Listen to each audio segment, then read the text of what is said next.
Queen Victoria and Princess Kate shared a love for this one food that Prince William struggles with.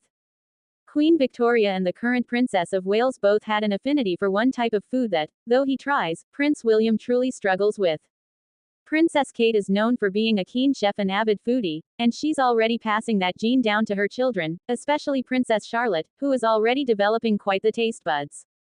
Meanwhile, Prince William, though he tries, hasn't got quite as expansive a palate as the other members of his family.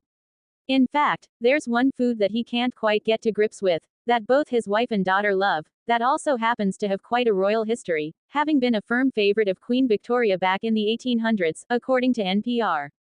In June 1887, on the third morning of the celebrations for her Golden Jubilee, the Queen met Abdul Karim for the first time, and their profound, yet unconventional, connection began. A few weeks after they first met, he cooked her a fine Indian meal, chicken curry, dal, and a fragrant pilau, according to Victoria and Abdul, the true story of the Queen's closest confidant, the biography written by Shrabani Basu. In a diary entry from August 1887, the Queen apparently wrote, "Had some excellent curry prepared by one of my Indian servants." However, she had definitely had curries before, as they had been popular in England since the late Georgian period, and curry de poulet had been on the dinner menu at Windsor Castle 40 years before, according to British food historian Annie Gray told NPR. Yet the curries from her youth were very different, much more fruit-heavy and turmeric-forward than an Indian curry, mostly a way to use up leftover meat and vegetables, not regarded as a food for the upper class. This quickly changed, as curry began to be served regularly on her dinner table. Princess Kate is also a fan of curry.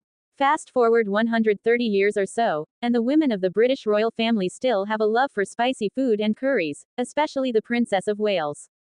During a pre-tour reception ahead of their visit to India and Bhutan in 2016, Prince William and Princess Kate spoke to model Neelam Gill, whose family is originally from the Punjab. Neelam said that the mother of three told me she loved Indian food, so I told her she'd be fine with the spices.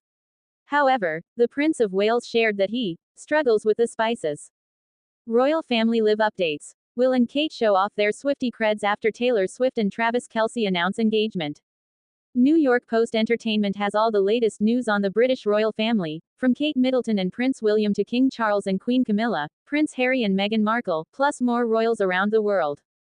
The son of Norwegian Crown Princess Mette-Marit is set to face trial in early 2026 after his indictment last week following a lengthy investigation.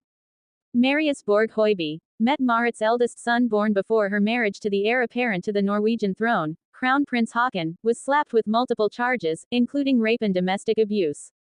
The 28-year-old, who has no royal title or official duties, faces up to 10 years in prison if convicted. He has denied the most serious allegations. Princess Anne's husband just joined Kate Middleton and Queen Camilla by receiving a special title.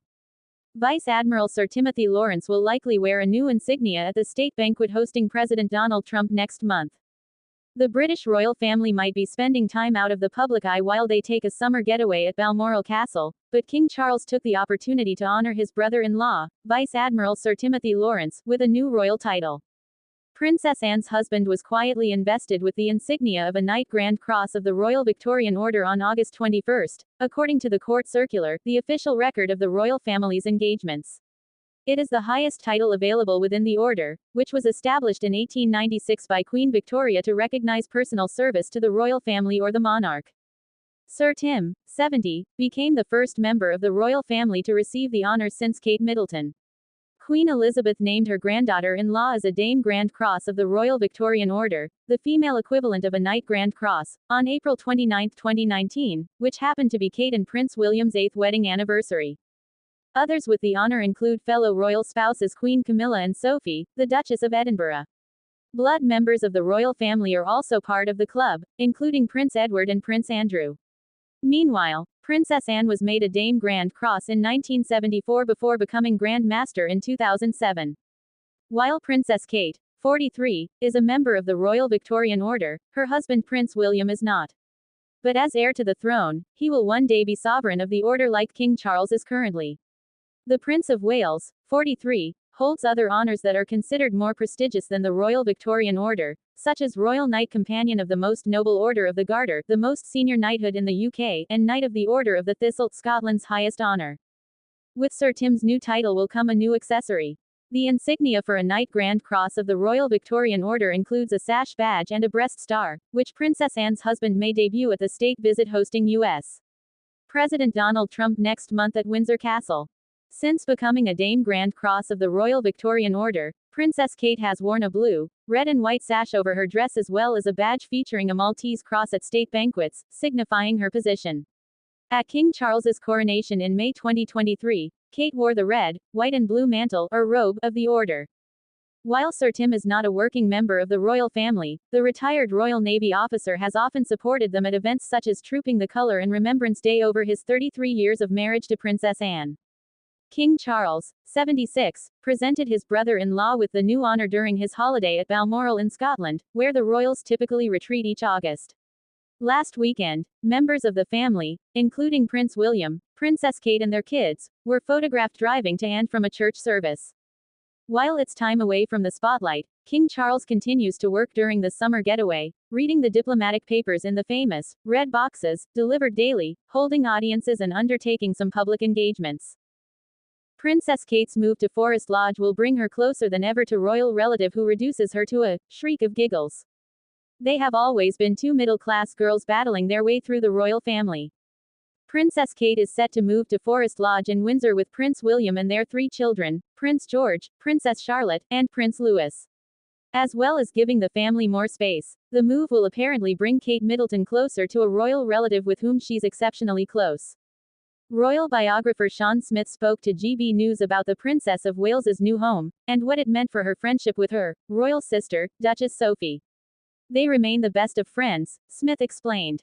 They have always been two middle-class girls from the country battling their way through the etiquette and traditions of the royal family.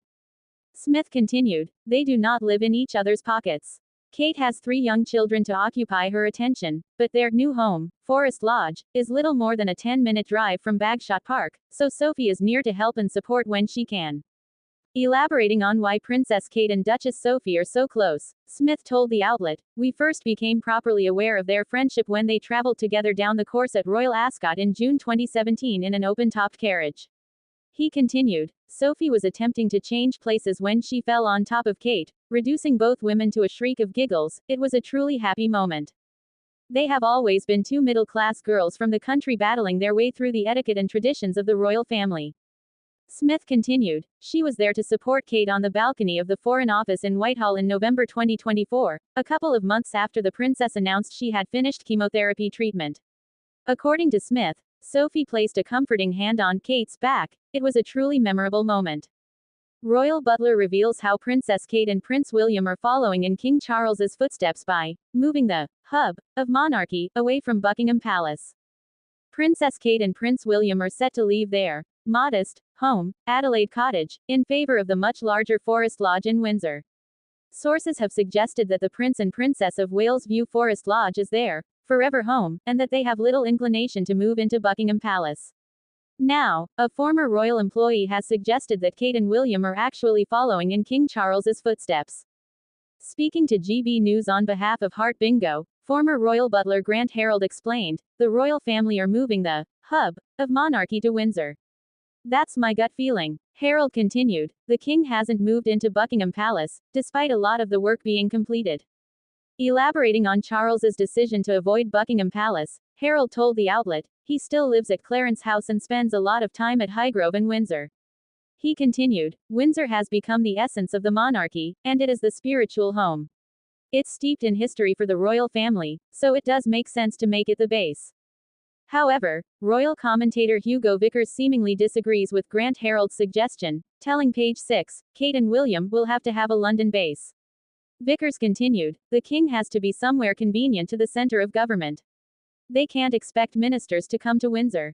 I am sure William and Catherine will have to use Buckingham Palace as their London base and also for ceremonial duties. Royal biographer and expert Robert Lacey previously told The Telegraph of Buckingham Palace. I don't think it was ever loved. He continued, if you read what kings have said in their diaries, it was always seen as an office. I think, actually, as an office it has been very successful. As a ceremonial figurehead for the royal family, as the place that visitors identify with, it's been a great success.